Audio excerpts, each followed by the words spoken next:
Dalam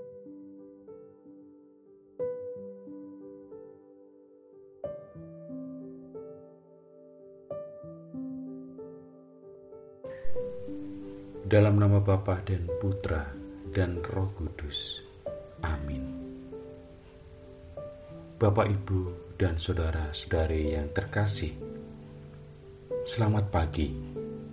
Hari ini kita memasuki hari Prapaskah yang ketiga, hari Senin, tanggal 8 Maret 2021. Kita akan bersama-sama memasuki renungan dari bacaan Injil Lukas bab 4 ayat 24 sampai 30. Sebelum kita membacakan Injil dan masuk dalam renungan pada pagi hari ini, marilah kita mohon berkat doa pada Tuhan.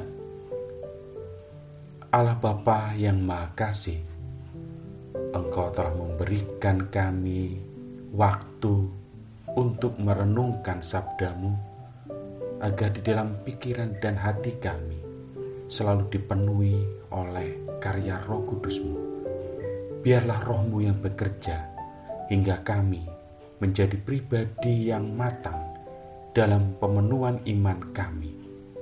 Buatlah kami selalu mencintai Engkau dan menghormati sakramen Maha Kudus-Mu lewat Yesus Sang Juru Selamat kami. Semoga pagi hari ini Engkau berikan kami keleluasaan hati agar menilai sabda-Mu dengan penuh cinta. Demi Kristus, Tuhan dan pengantara kami. Amin.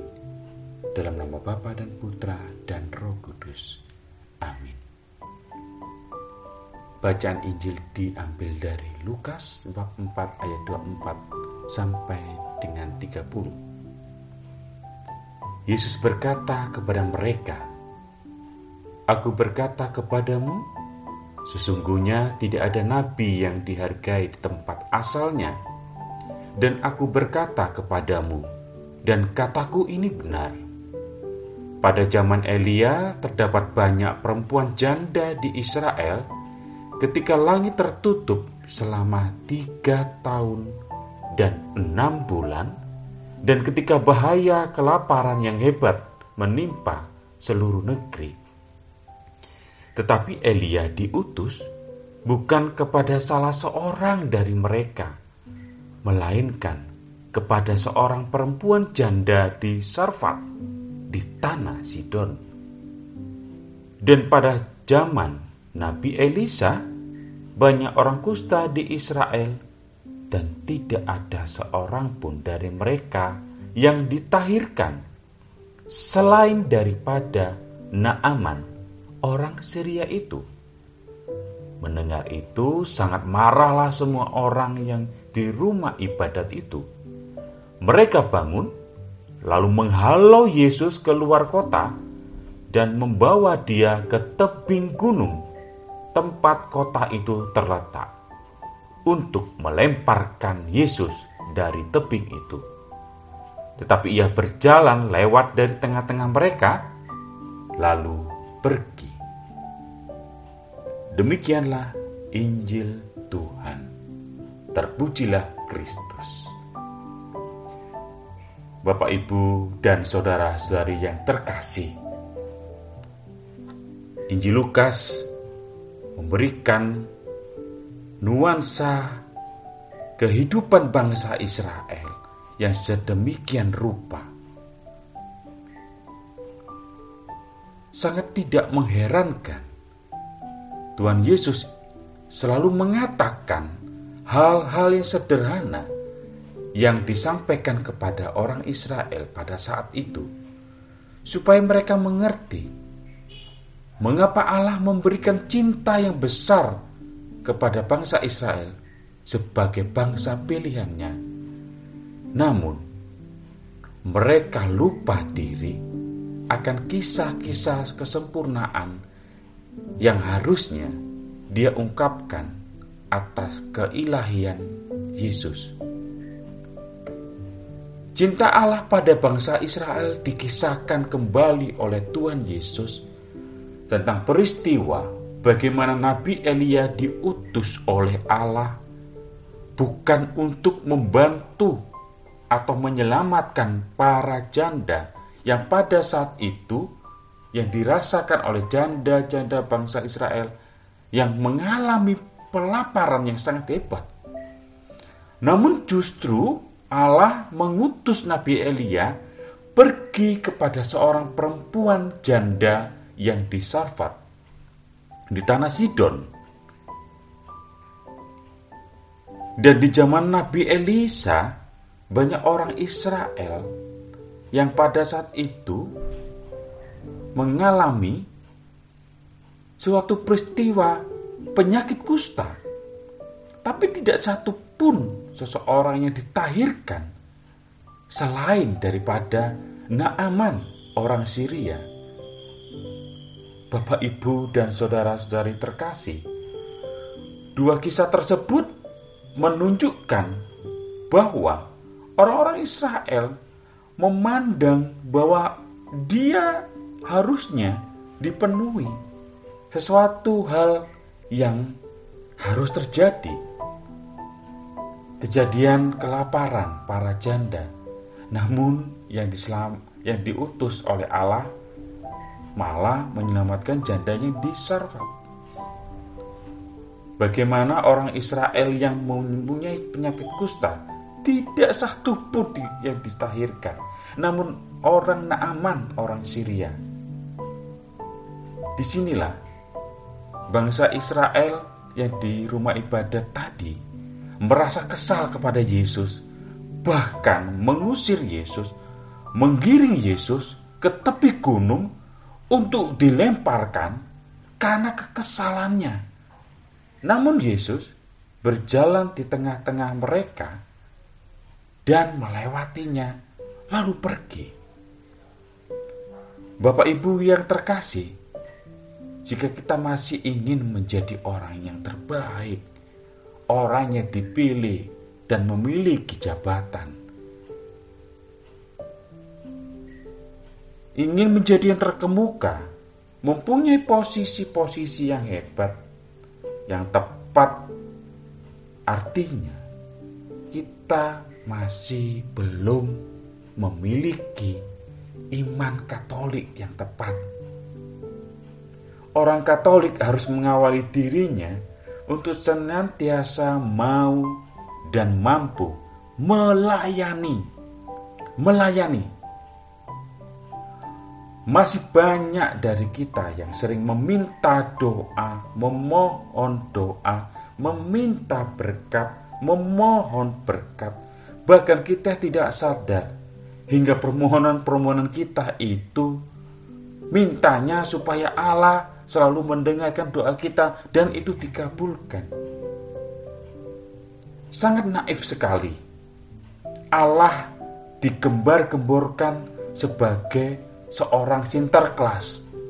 Setiap apa yang aku minta, Allah beri. Setiap apa yang aku mohon, Allah beri. Namun kita tidak pernah adil kepada apa yang kita mohonkan. Mari kita seringkali juga harus melihat, menyadari bagaimana Tuhan itu sudah adil. Tuhan itu maha kuasa terhadap kehidupan kita. Segala hal apa yang kita ingini, yang kita maui adalah bentuk cinta Allah. Hingga saat ini kita masih mempunyai kehidupan mencinta dan mengasihi kepada Tuhan. Bersyukur adalah derma yang besar. Bersyukur, berderma kepada sesama kita adalah aplikasi bentuk iman kita. Tidak memikirkan diri sendiri supaya kita selamat, supaya kita dipenuhi oleh Tuhan.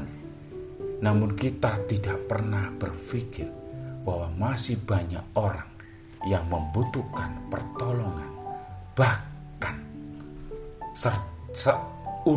serta kita, supaya kita bisa memiliki hati kepada sesama.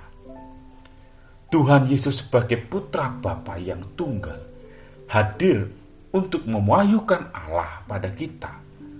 Tuhan Yesus menjauhkan dirinya dari popularitas supaya dikenal, terkenal, dipuji. Itu bukan keinginan, bahkan tujuan keselamatan di dunia ini.